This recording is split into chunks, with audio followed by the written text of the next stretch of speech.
One fine morning, Signy, a poor peasant girl, woke up in her cottage at the edge of the forest. She had heard about the missing prince and about the king's reward of half the kingdom. She knew that the strongest and wisest men had looked far and wide. I'll look near and narrow, she thought. To make a not long story short, she found the prince in a secret place in the forest where he had been imprisoned by 2 female trolls who wanted to marry him. "No one has found me except you," said the prince, "but I don't know whether I want to be found. It makes me sad to see how the kingdom is run, and the king will listen to no one. The rich are too rich and hardly work, the poor are too poor and work too hard." "Yes," said Signy sadly, "everyone I know is poor, and we work all the time." The prince looked at Signy and started to laugh. He jumped up and down on the golden bed, laughing and laughing. "What's so funny about being poor?" Signy asked. "That's just it," cried the prince. "You won't be poor if you get half the kingdom, and you can share it with everyone. Please, Signy, take me back to the king, and take half the kingdom, please." Thanks to Signy's cleverness, they escaped from the trolls who had the prince under their spell. Signy and Prince Lini ran all the way to the palace. "Wait outside," Signy told the prince. "It's better if I see your father alone." "Who are you?" the king asked when he saw Signy. "And what do you want?" "I'm Signy, a peasant girl," she said. "And I want half your kingdom, for I found your son." "Don't be silly," said the king.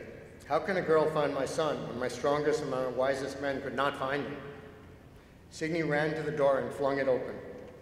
The king was beside himself with joy to see his lost son.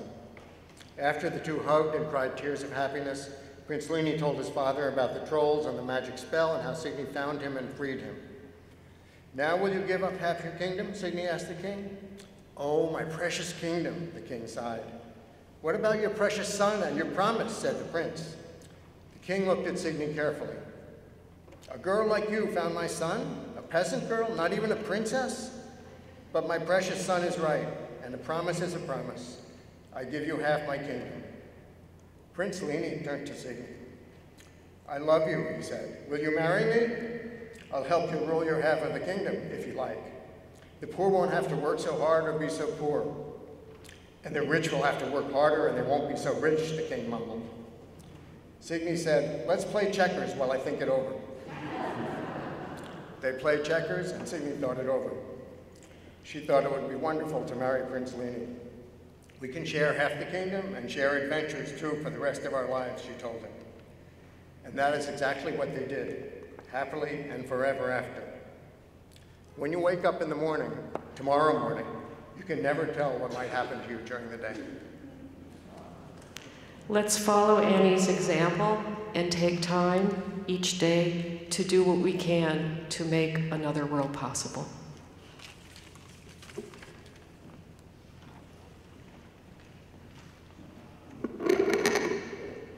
I'd next like to invite up to the podium Jill Scheiner.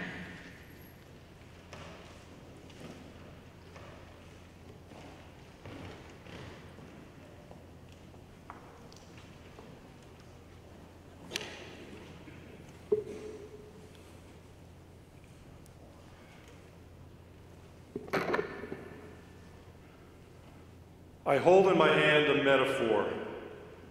Not a very good one, perhaps, so please bear with me. This glass globe, delicate and beautiful, started as a float in a fisherman's net.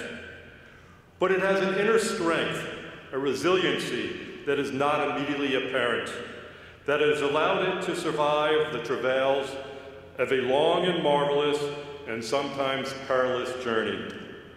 Months or perhaps years ago, it was torn away from its net by some distant storm and wandered free and untethered across the oceans, drifting with the tide and the wind. That is until 2 weeks ago, when Tropical Storm Erica lashed my seaside home in Tortola in the British Virgin Islands, a place that was dear to Annie's heart, and where she and my father had spent considerable time, and even owned a home back in the 70s and 80s. After the storm had passed, I ventured out in the calm of the next morning and found this globe lying unbroken on my front lawn. Miraculously, the waves had carried it across the oceans and then over the storm-beaten barrier reef that lies offshore, and then over the rocky seawall that protects my property and delivered it to me. I picked it up, and tears filled my eyes. I sensed Annie's presence. You see, Annie was beautiful, and like this glass sphere, seemingly delicate and vulnerable. But she was one of the strongest and most willful people I've ever met. She weathered great storms in her life, her sad childhood, the challenges of being a very young, single working mother, the loss of her soulmate, but her resiliency, her tenacity got her through. And she celebrated her safe passage with an outpouring of generosity and love. Her sense of self and confidence only grew stronger and she wiser as the decades passed. On the surface, she was this delightful, warm-hearted, creative soul, possessed of a childlike innocence and who viewed the world through the eyes of a romantic. But beneath all that, buried very deeply most of the time, was an iron will, a resolve that propelled her beyond her fears and insecurities, to strike out on her own, to dive with and celebrate sharks and shark ladies, to explore the world, to live 3 lifetimes in just one. Her sense of focus, her get-it-done mentality was always an inspiration to me. There was never a wasted moment. She was always doing, always creating.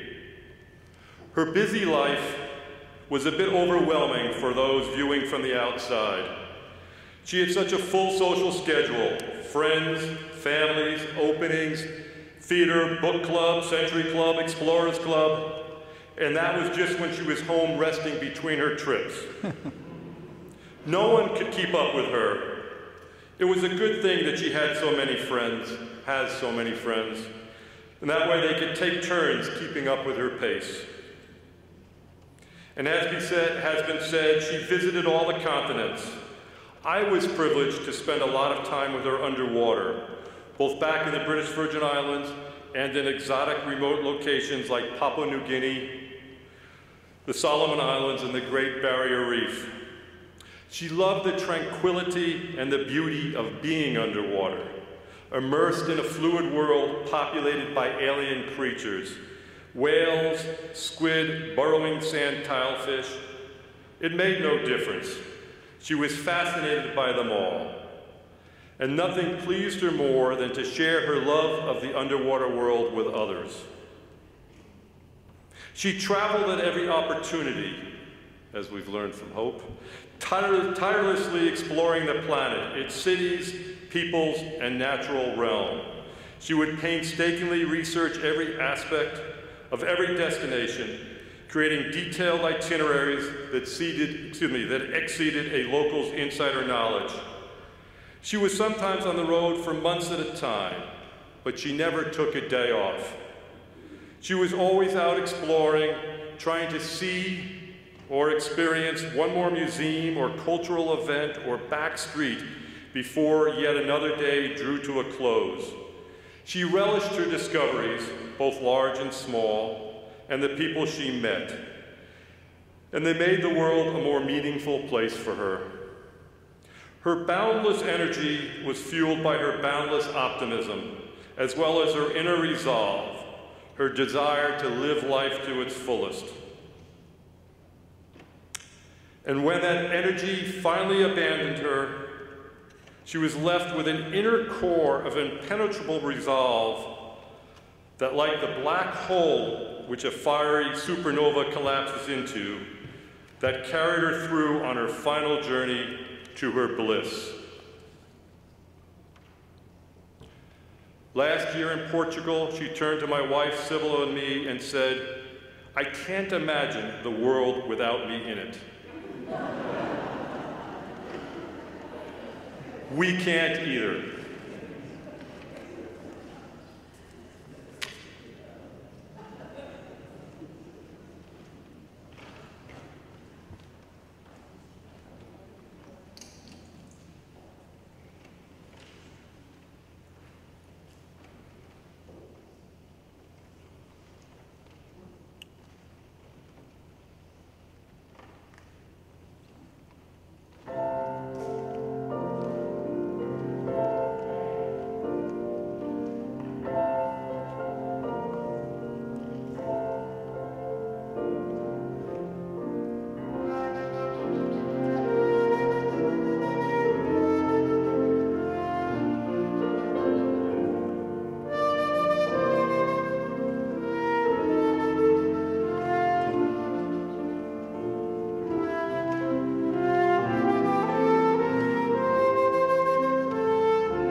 Next, I'd like to invite up Ralph Greenberg.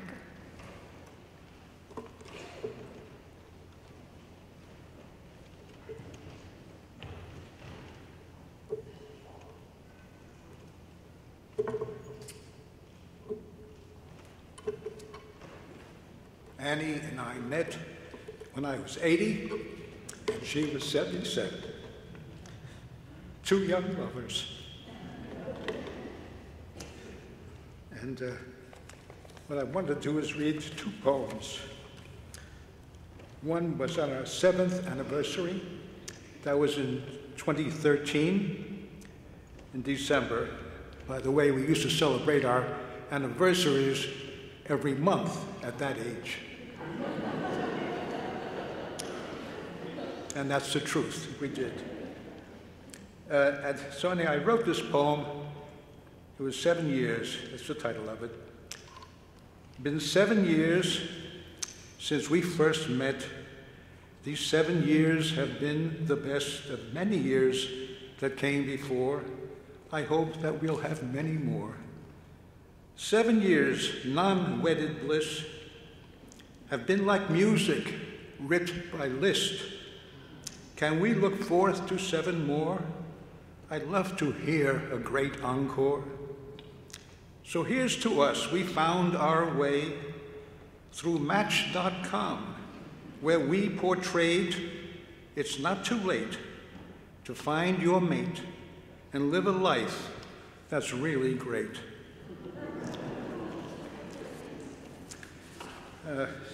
Second one. This one was written in the first week of August when Annie just began her journey to her final adventure, I'll call it that. And it was a trying time for everyone, of course. And this one is titled Annie.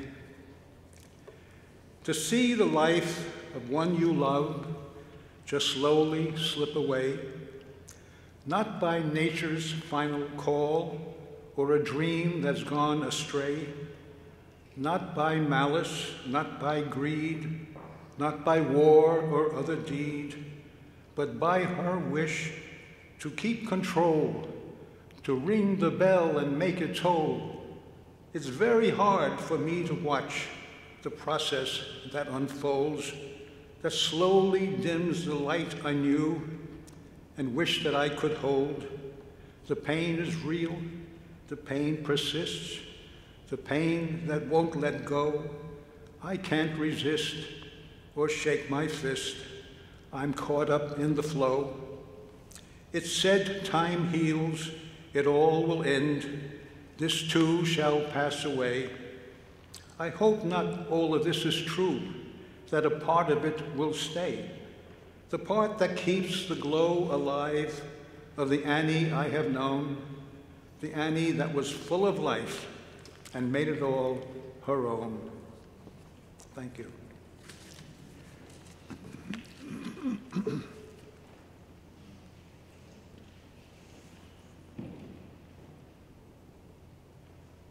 Next, I'd like to invite up Alison Stauver to read a poem of Annie's.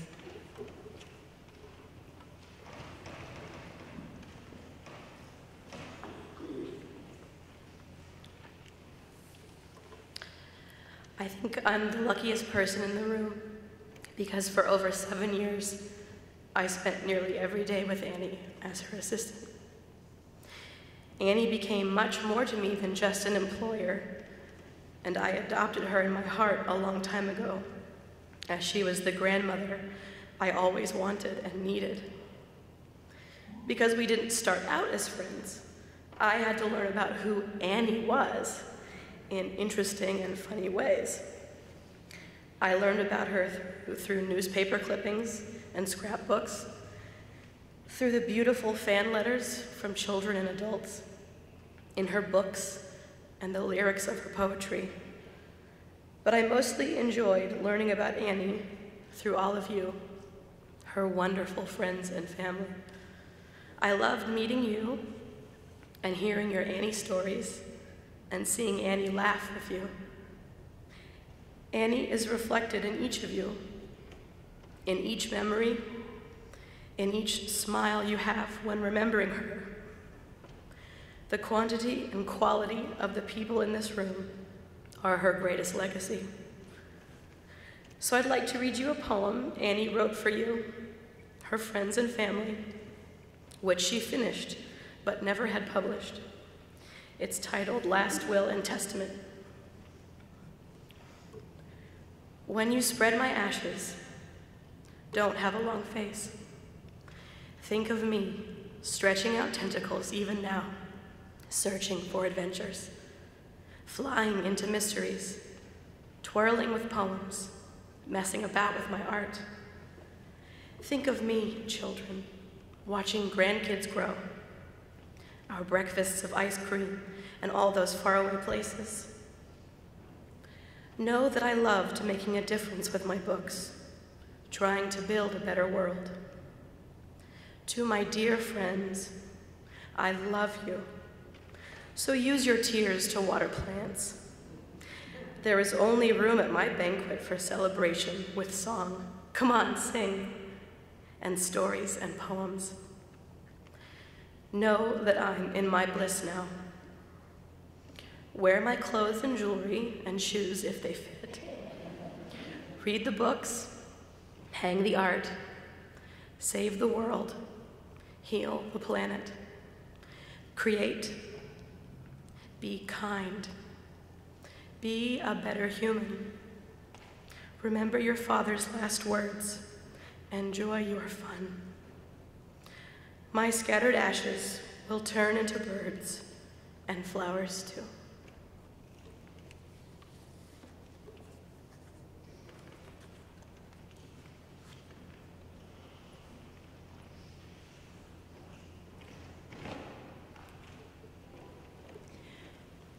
Next, I'd like to invite Myra Shapiro up to speak.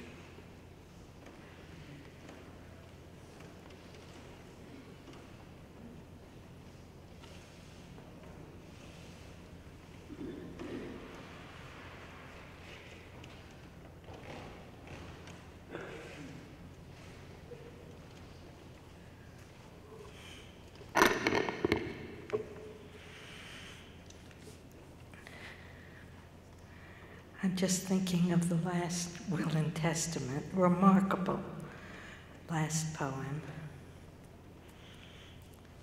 Thank you. Annie and I first met as poets, asked to read as part of a summer reading series out in Amagansett. Immediately there was a kinship.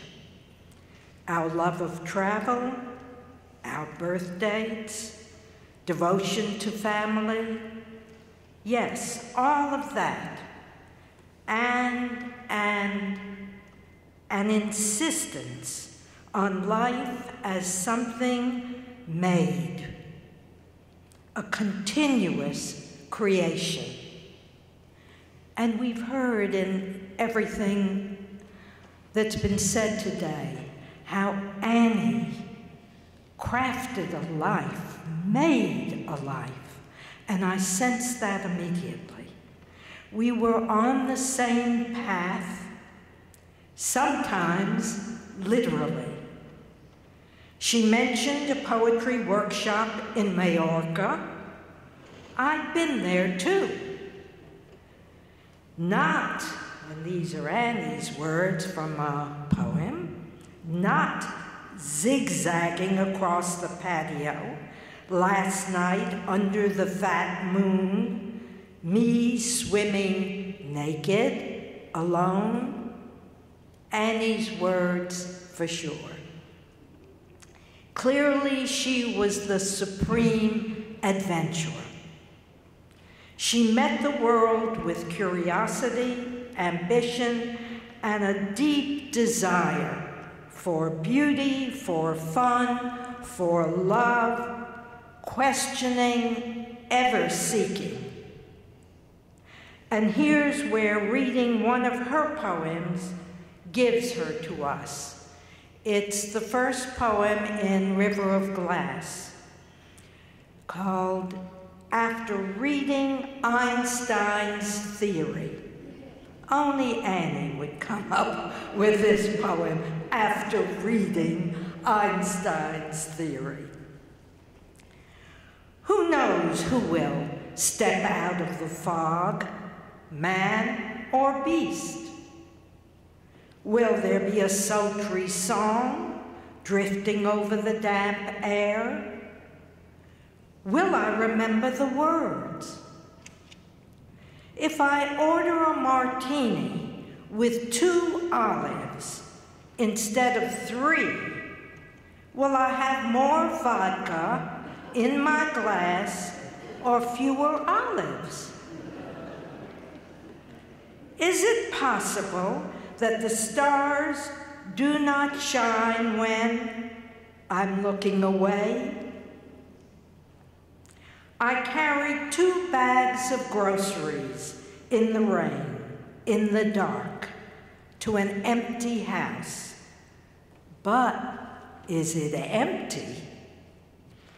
Never with Annie in it was it empty. Dear, dear Annie, thank you for filling me, for filling us with your presence.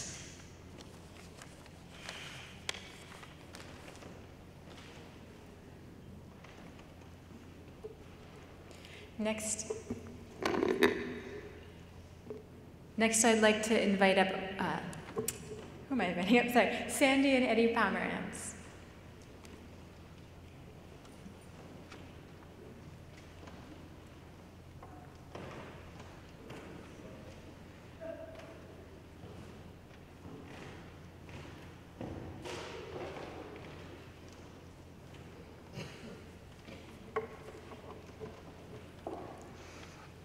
When Annie sent out her goodbye blog, I called her the next evening. And I was lucky because she had had a good day that day, and she was able to come to the phone. And I said, Annie, this is crazy. Everybody's going to know what I say about you at your memorial except you. So here's what I'm going to say. This is unacceptable. A world without Annie. Our lives without Annie, unimaginable. So I have decided not to accept it. And I'm going to imagine that she is indeed away on another of her adventures, another of her trips.